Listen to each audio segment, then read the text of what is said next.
So without further ado, I'm going to mute everybody and then I'm going to highlight Kirk and I'm going to go from there. Kirk, we got you now. Okay, I got it unmuted, so we're good. So we're going to talk about the Parfix tonight.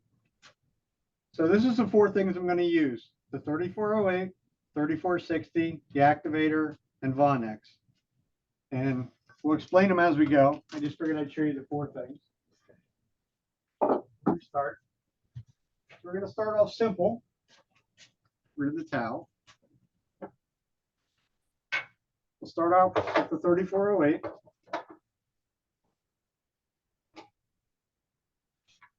Easiest possibly thing to do would be a spindle turning. So this is a handle for an ice cream scoop. Now, this has already been sealed with the 3408 on this end because I'm going to put it into a piece of wood so I can't have it sticking fast. It is completely finished. The end is finished. So all I'm going to do is bring up the tailstock.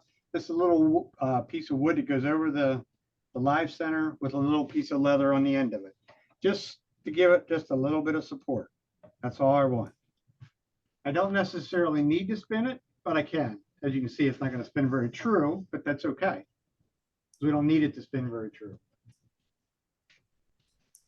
Simple in this case, simple paper towel is going to do the trick. Take it, I'm going to fold it up nice and small. Try and keep my fingers from sticking fast to everything. Here's a little thought for you. A little bit of microcrystalline wax on your fingers. On your finger, rub it around on your glove. And guess what? Super glue doesn't like wax, but now we can't touch the piece, but it'll keep the glove intact. Somewhat, anyhow. So in this case, we can spin it. Nice and slow as my lathe will go. In my case, about 175 RPMs. And put some on the paper towel. I can start by running it across. I can dribble it right across the top. I'm going to stay away from the very end at this moment so that we don't stick it fast to the piece of leather, because it would. We're going to make sure we get it covered well. We have 40 seconds to get our job done, so we're in no hurry. The 3408 is 5 centipoids in thickness, water being 1. So it is very thin, it's very poor. It will soak into the wood very quickly and very efficiently. I just want to make sure I get everything covered well. Give it a couple seconds. I'm going to tear the other half of that paper towel off because we're going to need to dry it off. We'll stop it for that part. And we'll just go back and use our paper towel and wipe off the excess. And it's going to take some off of this. This is a piece of Norway maple. So it is very hard, it's not very porous. So we're going to get all the excess off the surface, because all we want is what's soaked into the surface. How you know you get it all off? Because it turns sort of dull in color rather than shiny. So we're going to get as much off as we can. We're going to get it all off because we still have to do a little bit down here on this end. So just take this little bit of paper towel and release the tailstock and get it out of the road. I just put a little bit on my paper towel. We can be brave and spin it if you're so brave. It will come out of this little jam chuck quite quickly. It was very much a challenge because that's how I sanded the end of that. But I was holding on to this end while I did it, rather slowly. So we'll wipe off the excess on that.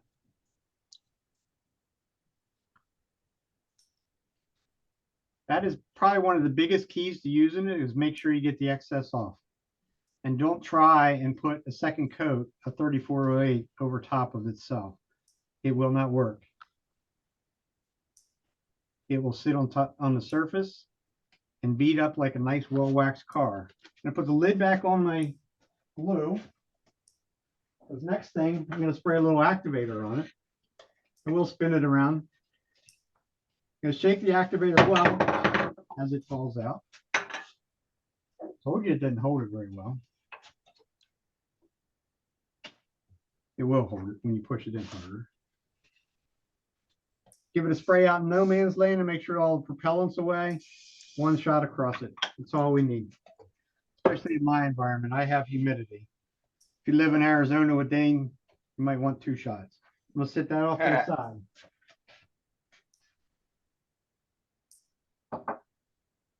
Just because it fell on the, well, actually the lay's actually pretty clean at the moment, so there really wasn't a whole lot of dirt. But surprisingly enough, even though it's still not set up, I've dropped them in the sawdust already and pick it up and wipe it off.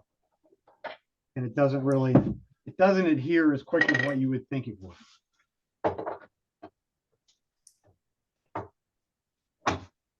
So that's our simple spindle piece. We'll move to a bowl, which is pretty much just as easy. This is just a jam chuck. This is just made out of resin. That's the only difference. Get rid of that.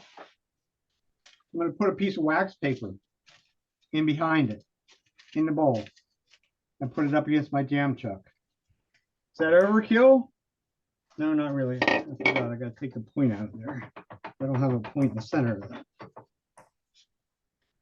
Because if you do something that's thin, where the grain is wide open, like a piece of walnut or something like that.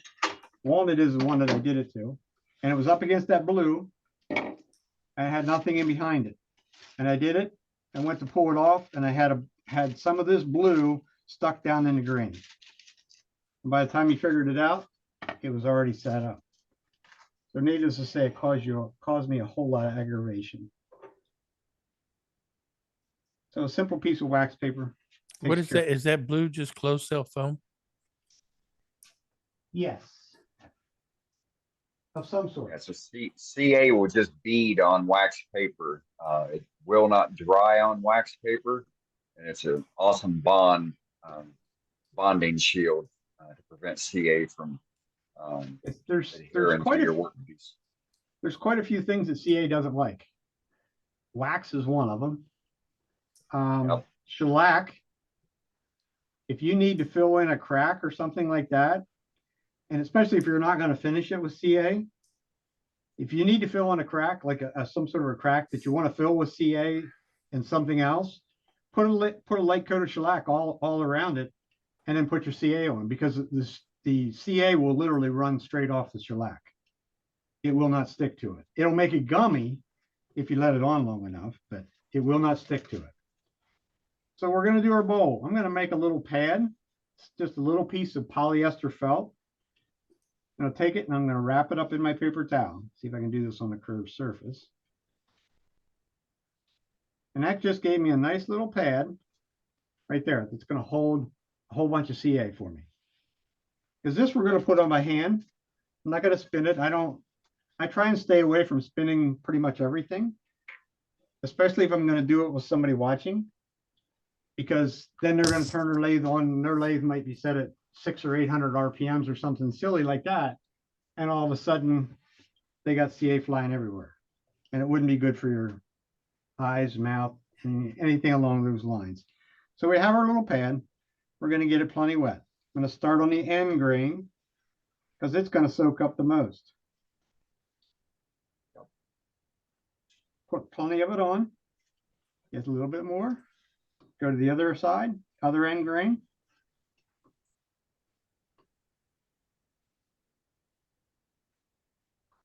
And then we'll completely go the whole way around it. Because I want to saturate it. I don't want to be shy with it. I want to put lots on. Cherry is not super porous. That's where the 3460 is going to come in on the next piece that I'll do. Because the next piece is going to be a piece of white birch, which is like a sponge. So now we got a problem because we have this beaded foot into there. So how do I get my pad in there? We don't. We take the bottom, we put a little dribble in there, and guess what? Gravity did the rest of the work for us. So we don't have to try and get in there. If you're trying to finish something like this with a wipe-on finish, That would be a nightmare down in that little crack. And we have 40 seconds to get our job done. Well, the wax still works pretty much.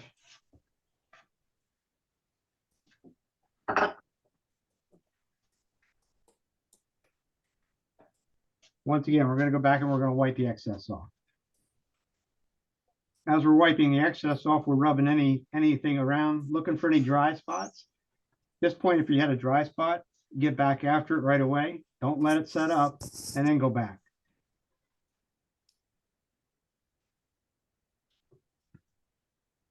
So that's our outside done. Once again, we're going to go back to our activator. We're going to shake it well. We're going to spray it about 18 to 24 inches away. And I'm going to spray up here so that the mist lands down on it. I'm not going to spray up here. I'm going to spray up here, up there. You won't even be able to see it on the camera landing on it. We're going to buff this. So I'm going to hit all four sides.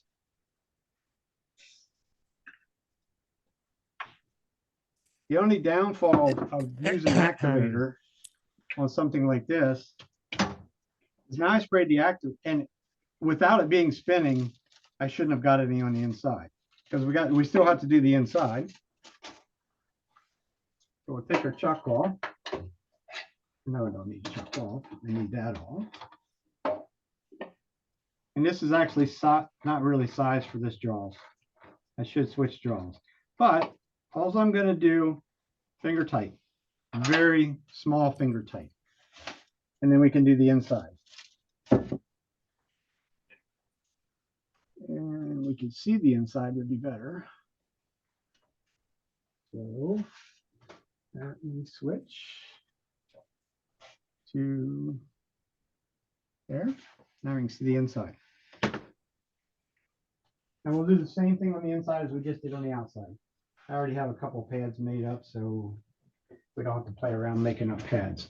The inside, whichever side you do second, is going to take less material because the grain has been filled up from the other side. Unless your piece is really, really thick or something like that, then it might not. Here's where you could spin it if your lathe goes nice and slow. Once again, it's not necessarily a recommended practice, but it can be done. As you can see, I didn't have to go back and get more CA to cover the inside because it's not going to absorb it because the outside has been sealed and it can't suck any through. Speaking of sucking on things, don't ever use a vacuum chuck to do this unless you don't like the vacuum chuck very well. I know somebody, a very well-known turner, that had that bright idea because he makes a lot of calabash style bowls, which are a real pain in the ass to finish. At least finish the inside of them. He got the bright idea. He just hold it with the vacuum chuck and put the 3408 on it, and the vacuum sucked it right straight through onto the vacuum chuck. And he uses a rather expensive vacuum chuck to go with it. Ouch. He only did that one time. Well, he was fortunate enough to release it quick enough that it didn't have a chance to set up. But I think it ruined the rubber on it. So that's it. We're going to set it off to the side because we're going to keep on moving. Myself, in my normal work, this would sit for 24 hours. I would not come back to this till the next day or whenever I get back to it. Reason being, each two have a chance to cure.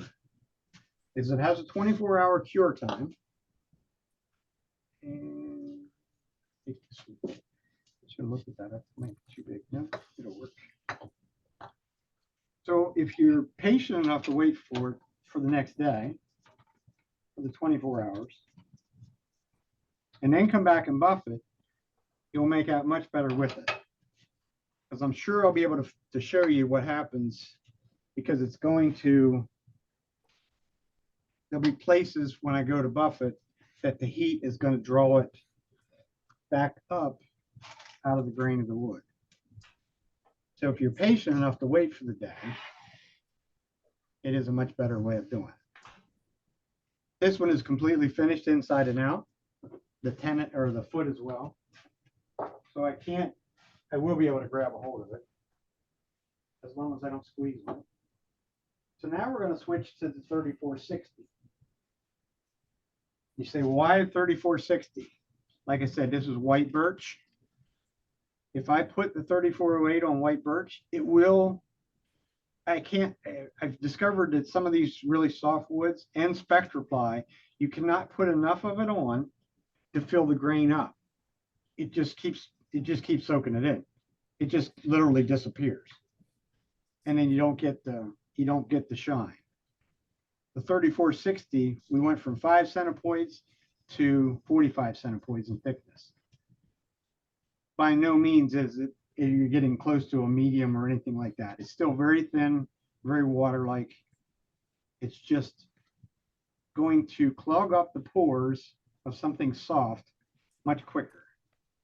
And if you wanted to, if you were so minded and really wanted to go for that super high gloss plastic look of some of the, some people like that. Some people, the pen turners, they just love it, but you can put multiple coats of this on.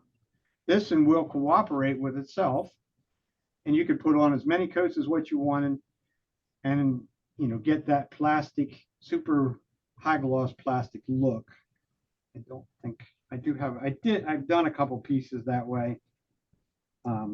Generally it's going to be something spindle wise because it's easier to sand. But this stuff does sand very easily. I wet sand it.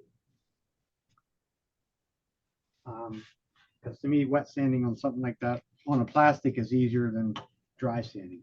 But as you can see, even with the 3460, there's almost none sitting on the surface. Then there'll be a couple of little places that it's going to sit on the surface because it just, like I say, it just keeps soaking it in. I'll just do the outside of this one. I won't bother with the inside for you. It's just a rinse and repeat of what we did. It's just a different, basically just a different product.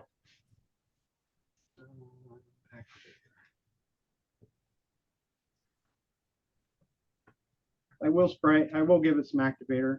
In my climate, I can actually get away with not using any activator, especially this time of year. We have humidity. I could just sit that off to the side and let it cure on its own. The CA glue requires moisture to activate and set up. So if you have no moisture, it will not set up, which is kind of a weird thing, but that's just kind of the nature of the beast, as they would say. Yeah, I find that out here when in the fall and winter time, I need to use the activator for it to cure properly. But in the summertime, I don't have to because we've got higher humidity.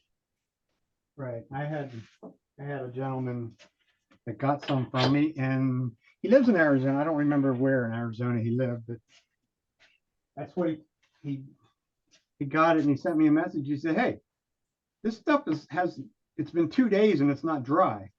And I'm like, "Really?" I'm like, "Wow, that's cool." I said, "Where the heck do you live at?" I'm like, and he told me, he says, "Well, I live in Arizona."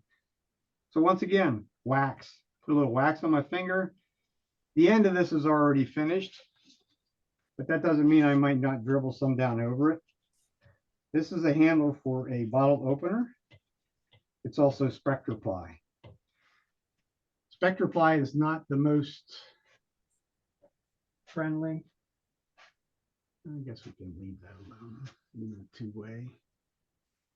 Not really going to show. Yeah, it'll be all right.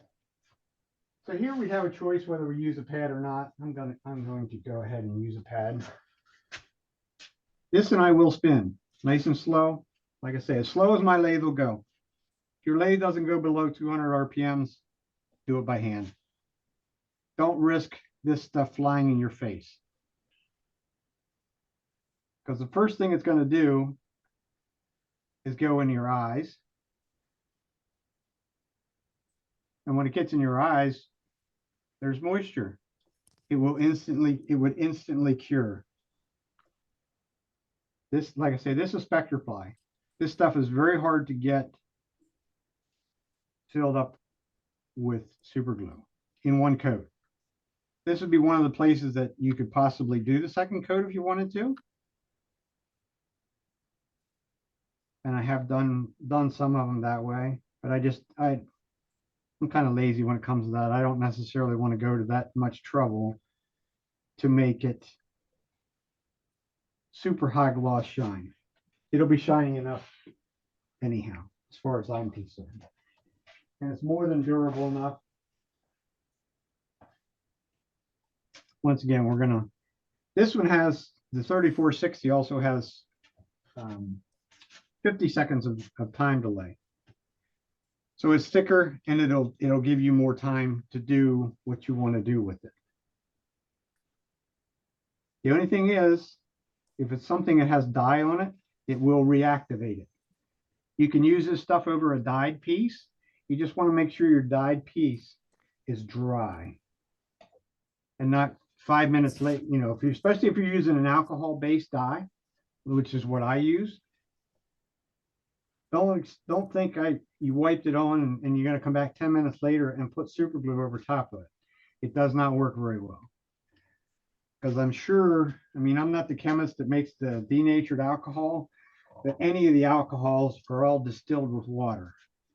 So that means there's still some water left over in there. So as soon as you hit it with the super glue, it will right away set up on you, and then you'll be irritated. Once again, one shot, the activator, 18 to 24 inches away.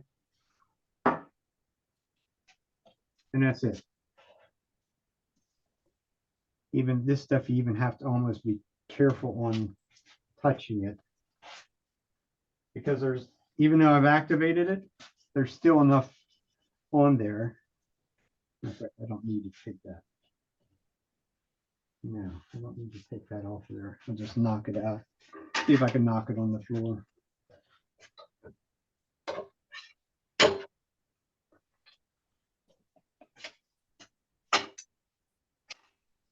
That's pretty much the two different. Oh, there's one other thing I could show you. I wonder if I had a place to sit that. Okay. If you're somebody, Kurt, real quick, real quick, can you explain what Spectre Ply is? Spectre Ply. Let me get a big piece of it. Make it better. Get a bright colored one.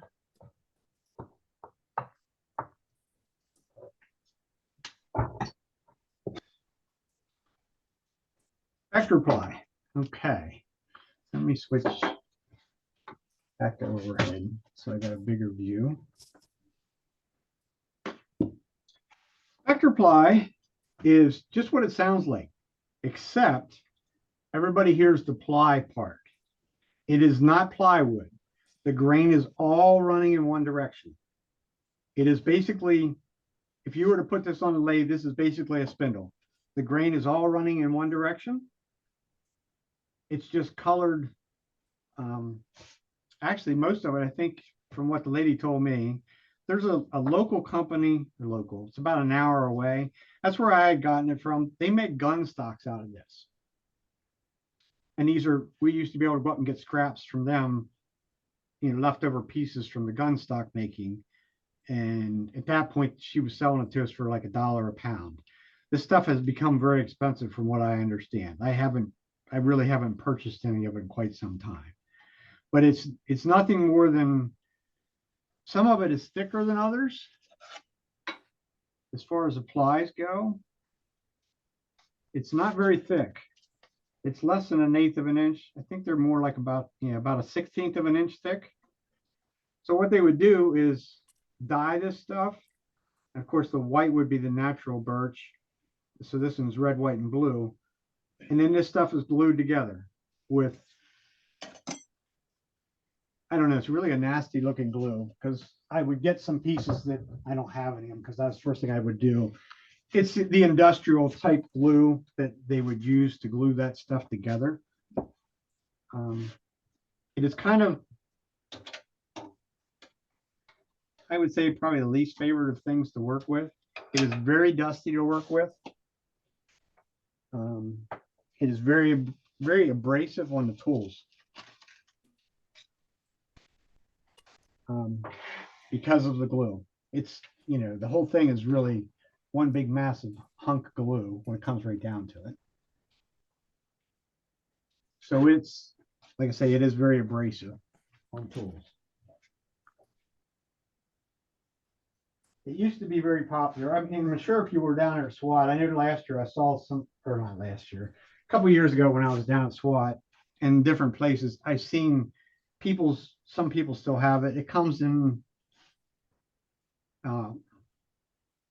what did this lady, the ones we were getting from the gun stock people, they were around 2 or 2¼ inches thick. And they would buy it. It was made in planks that were 36 inches long, maybe, and only about 10 inches wide, something like that. If you Google it, I think there's still some places around. There's a I can't pronounce. I don't think I can pronounce it right. Castilia or something like that. They used to be a manufacturer of it. Some of the one manufacturer that she was dealing with, which was up in either northern Pennsylvania or I think it was up in the lower part of New York. Their factory actually burnt to the ground, so they were out of business, and she had to go somewhere else. But like I say, it's been years since I bought any because I don't necessarily particularly care to work with it. But back to the job at hand. Piece of walnut. Some people don't like the CA finish, even though it's very simple to use. They're like, I want my oil finish. So what happens if we put some boiled linseed oil on our piece of walnut to make it turn black, like everybody wants it to, right from the word go. So we can put a light coat. We're not going to put umpteen coats of the boiled linseed oil on. This is the only one I've tried. I really don't do much of anything with oil finishes. Even in my cabinet work, I don't use an oil finish on those. I use a lacquer, which is water-based. But this works. It makes you feel better that, you know, I have an oil finish. This will make the walnut. I don't really see a need to use it on the cherry. That cherry will turn dark very quickly on its own. It doesn't really need to help. Walnut will stay lighter in color longer with the CA finish. So a nice little light coat. I would think you could probably use, like I said, I don't have any, but you could probably maybe get away with a light coat of like Danish oil. Just don't use something that's going to create a film, because then it's going to stop the 3408 from getting in. So once again, we're going to wipe off the excess. I've tried it both ways. I've left this go overnight and come back the next day. It doesn't seem to work quite so well to do it that way, because it's had enough of a chance to start to clog up the pores. So it didn't absorb as much as what I would have liked it to do. Then we'll just go back over with the 3408. The only downfall of like this, when you're putting something like that over top of it, all this out here is white. In this case, it's not super white. It's more of a cream color rather than white. Now just rubbing my finger over it, it's bringing more of it back to the surface. But if it was snow white, I have some little ones that I did that way that are actually snow white, and it turned it yellow. It sort of turned it a yellowish color because the oil has color to it.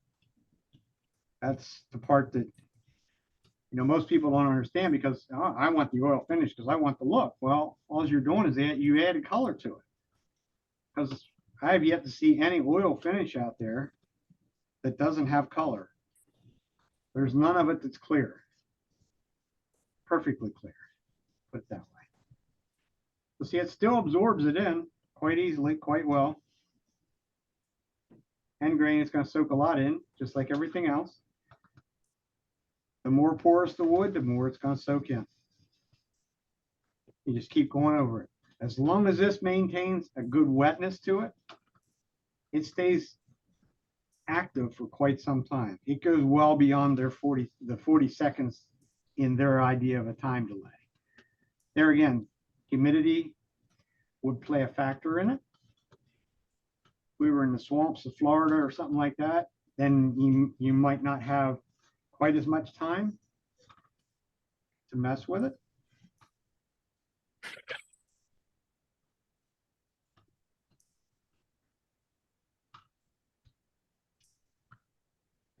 So we're going to say that's about as good as we're going to get it.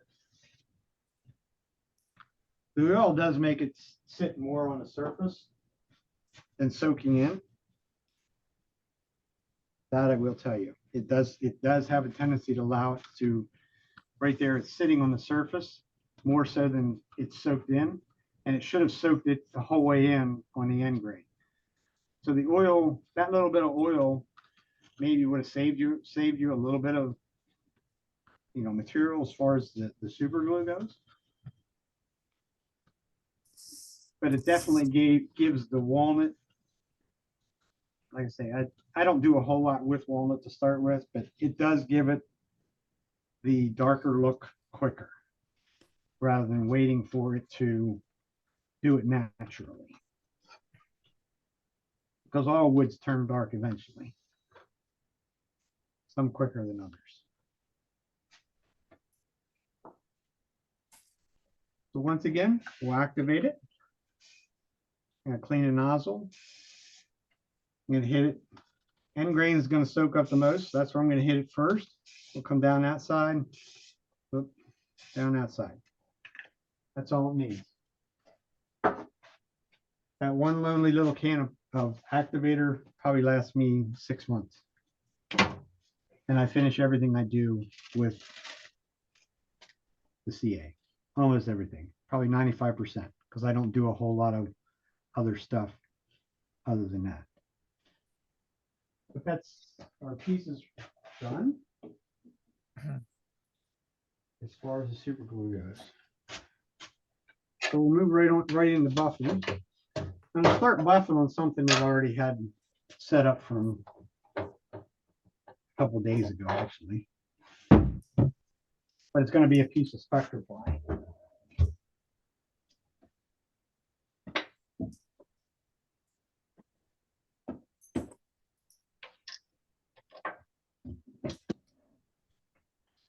I use the Morse taper one. I don't have the threaded one.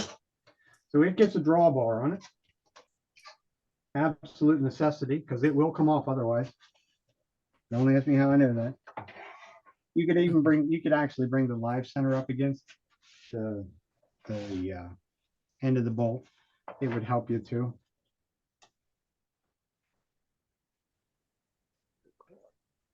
Our buffing wheel needs to stay clean. You see it's orangish looking because I was buffing stuff the other day. I'm going to take a piece of 120 grit sandpaper. I'm going to clean it off a little bit. Here's where I usually turn the dust collector on because oh, okay. Little tidbits. Myself, face shield. And get rid of the gloves. I don't want gloves catching on that. Speed 1700.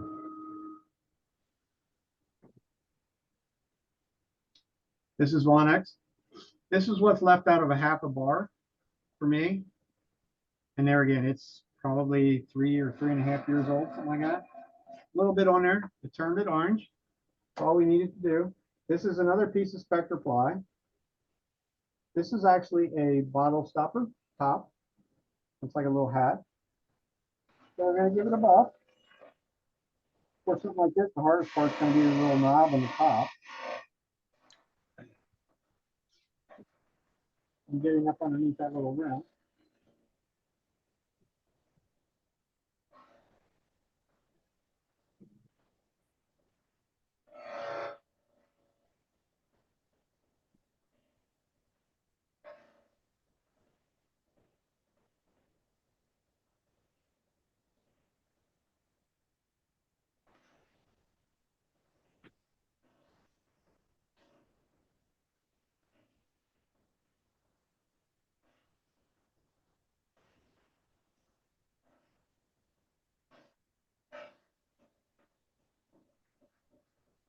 We're going to go in multiple different directions with it. Really try to. It's a little bit harder with smaller stuff like this.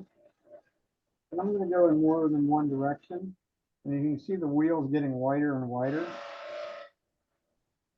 That means the Vonax is getting pretty well used up, which is good because it'll leave like a haze on it.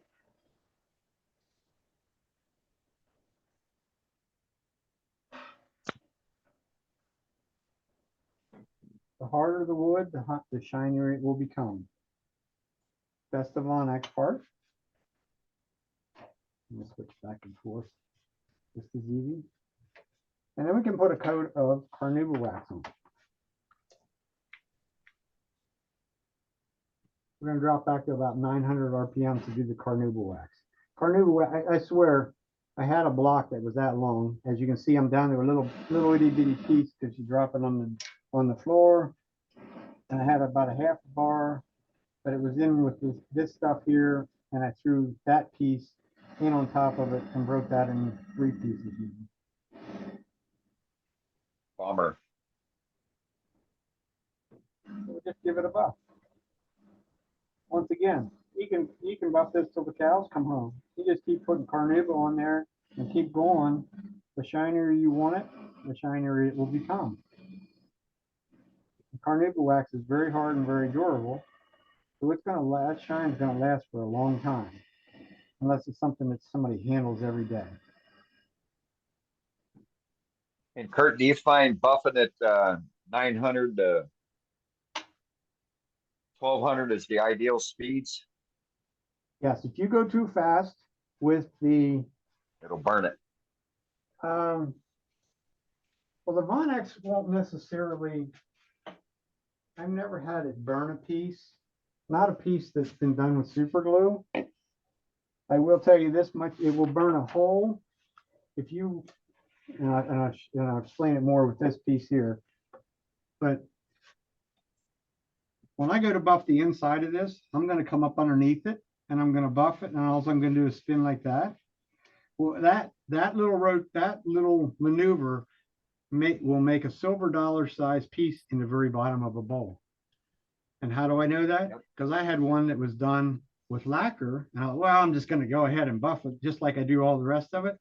I literally burnt through 3 layers of lacquer plus a coat of shellac was underneath that. So there's 4 layers of finish, and I burnt through that in about 30 seconds flat. And it literally burned a hole right straight through it. Wasn't a good day. So this is, let's do.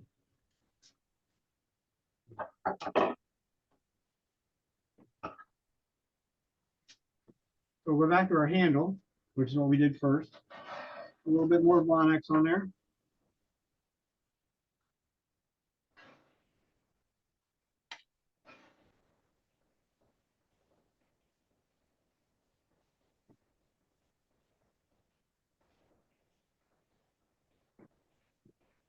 Okay, to answer your question on the speed, I've never messed too much with the 1700 on. Most people don't even buff at that speed. Most people are only running like 13 or 1400. From what I talk to different people, they're like, "Oh my God, you're going 1700." I'm like, "Well, yeah." I'm like, "Well, I burned through the finish." I'm like, "Well, that's because you're using the wrong stuff." Well, this is buffing a piece of plastic. That's what super glue is. No matter what anybody says, it's liquid plastic in a bottle.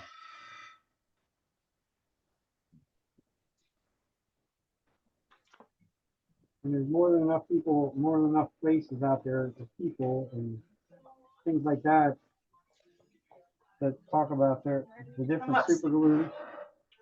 More bacon.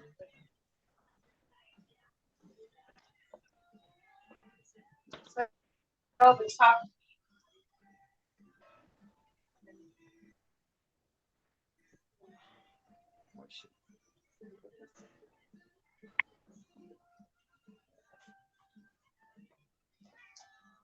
Remember I said about not going over top of itself?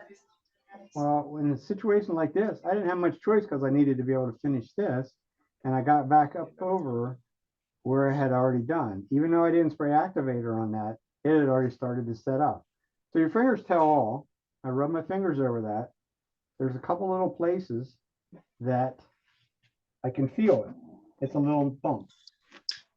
This might actually be challenging. I do have a little bowl back here. You won't be able to see that. I don't think I can get close enough the right way. Yeah. Oh, yes, you can. You see the, well, let's do it this way. Try not to make you dizzy. How about if I sand it with 800 grit sandpaper, which is one way of doing it. It doesn't take much to get rid of it, which that actually got rid of it for me. But we're gonna have to go the whole way around it because where I went up over that is gonna be the whole way around. Now, the real question would be, do I need to go back over it again? The answer is no. There's already more than enough has soaked into the wood. So we'll just go back and we'll just off that little bit. And you'll never know that you sanded, not to mention that's 800 grit sandpaper. You're hard pressed to find 800 grit scratches.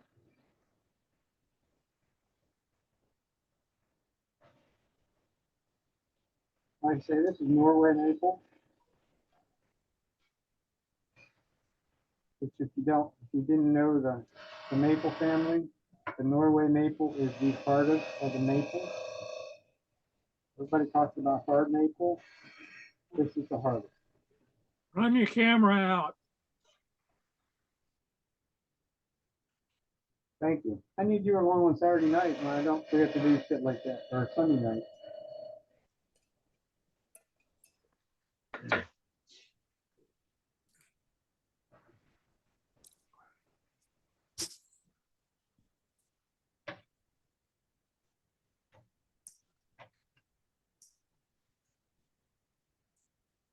No, we did wax on the other one. We don't need to do wax on that one. But as you can see, even without the coat of wax, it has a nice shine to it. Yes. And it definitely shows the curly figure in this piece of wood. Without, what did we spend? 5 minutes on a piece at most? If that. If that. Would have been less if you didn't talk so much. Right, exactly. That's a joke. Let's do the piece of cherry.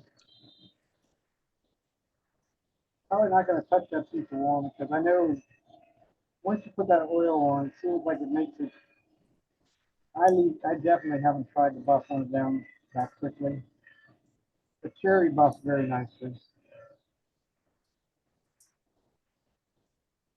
Once again, it's one of them situations where you give it the time to let it cure so that it's nice and hard when you go after it like this. And it'll take you a lot less time. Not that this is taking a ton of time.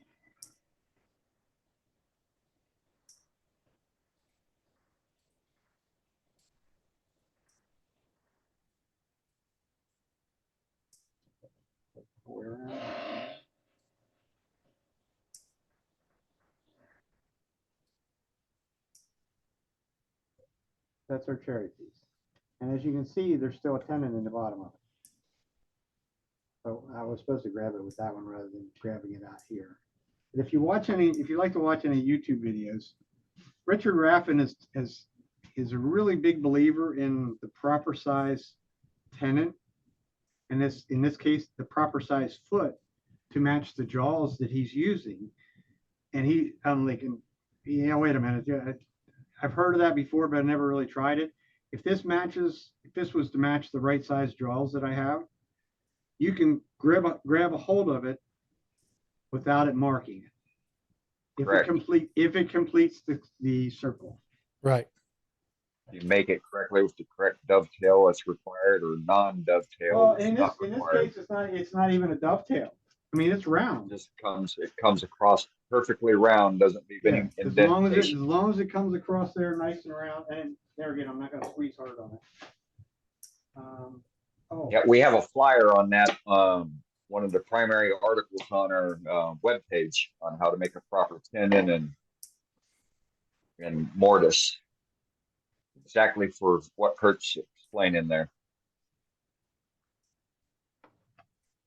yeah. As long as it makes that complete circle, and you don't use two hands and 2 feet to try and tighten it down, like you see a lot of people do it at a symposium or demonstration, that they're grabbing their chuck handle with 2 hands and cranking on. It's like, it only goes so tight, and then it's done. So I think this was going to show you one other little thing. You don't have buffing wheels. You can use the polishing compound, the abrasive paste, I guess they call it. Here's where I'll see if I can mark it, which I probably will, because here I actually need, hold that thought. That's the right size.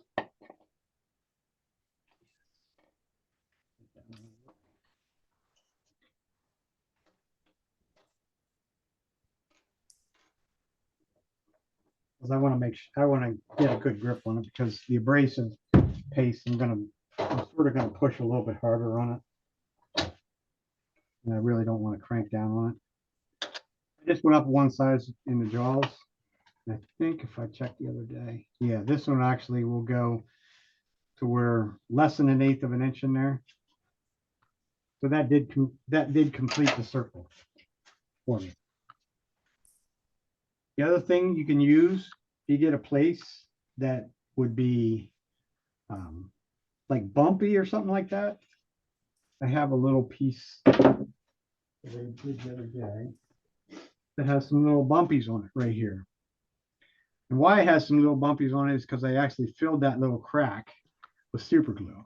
You can use a straight razor blade as a little cabinet scraper as well, especially if you have a bigger surface area that you need to do something with. You could even go back over that with a little bit of fine sandpaper, or just go straight to the buffing wheel. So that's what you call a simple cabinet scraper.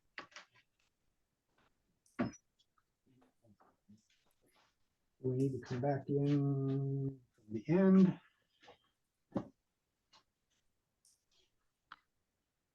And let's go strictly from the end. That's a little too close.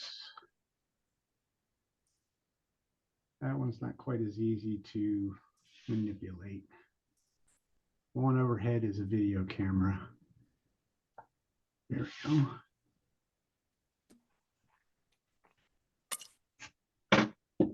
So the one I use, I have tried, is a Yorkshire grit. I'm going to use the microfine. I'm not going to go back to the, what do they call the other one? They just call it the abrasive paste, which is a coarser abrasive paste. Once again, I'm just going to use a little piece of paper towel. And of course, all them people talk about, you spread it around by hand.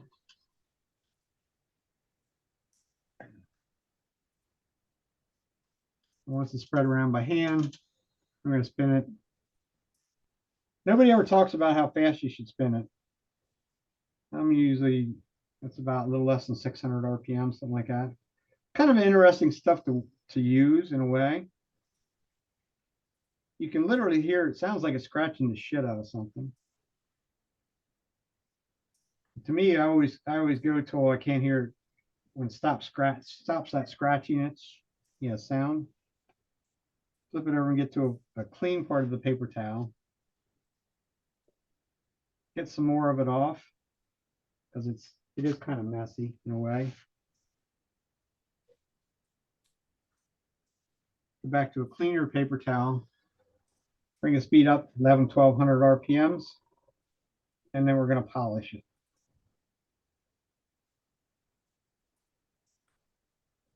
It's actually quite interesting because you can actually get almost just as good of a shine out of it doing it this way as if you were to buff it.